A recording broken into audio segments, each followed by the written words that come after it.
প্রদীপের ছুটির দিনগুলো যখন শেষ হয়ে আসে, অনু তখন থেকেই মনে মনে একটা দেওয়াল তুলতে শুরু করে।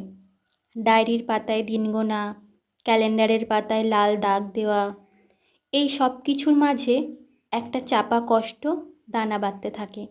প্রদীপ যখন পিঠে ভারী ব্যাগটা ঝুলিয়ে ট্রেনের দিকে এগিয়ে যায়, অনুর বুকটা তখন ফাঁকা হয়ে যায়। ব্যাস, দূরত্ব বাড়ার সাথে সাথেই শুরু হয় আসল খেলা। প্রদীপ যখন ডিউটি শেষে রাতে ফোন করে, অনুর গলা তখন ভারী। কি করছো? প্রদীপের সাধারণ প্রশ্নে অনু উত্তর দেয়, কিছু না। তোমার তো ডিউটিই সব। বাড়ির কথা মনে পড়ে তোমার? সময় কোথায়? প্রদীপ একটু হেসে শান্ত গলায় বলে, আরে বাবা, নেটওয়ার্ক ছিল না, আর আজ একটু প্যারেড বেশি ছিল। কিন্তু অনুর মন তো সেসব বোঝে না। দূরে থাকার প্রতিটা মুহূর্ত অনুর কাছে এক একটা পাহাড়ের মতো মনে হয়। ফোনের ওপাশ থেকে প্রদীপের একটুখানি অমনোযোগ বা ক্লান্ত কণ্ঠস্বর অনুর মনে অভিমানের পাহাড় তৈরি করে।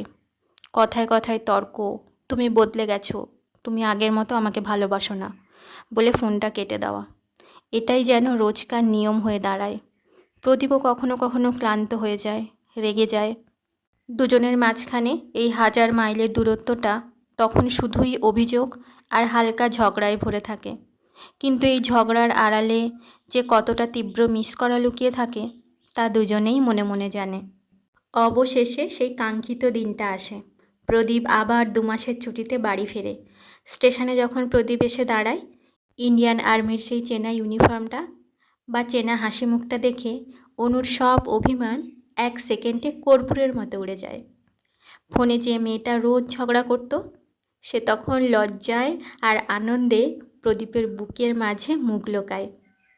অদ্ভুতভাবে বাড়ি ফেরার পর অনুর রূপ পুরো বদলে যায়। সেই অভিমানী গৃহবধূটি এখন প্রদীপের পছন্দের ইলিশ মাছের ঝোল রাঁধতে ব্যস্ত, কিংবা প্রদীপের চুলে বিলি কেটে দিতে দিতে সারা দিনের গল্প করছে।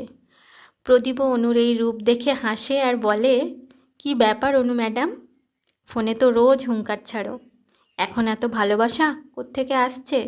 অনু তখন প্রদীপের হাতটা শক্ত করে ধরে বলল, দূরে থাকলে বুকটা ফেটে যায়, তাই ঝগড়া করে মনটা হালকা করি।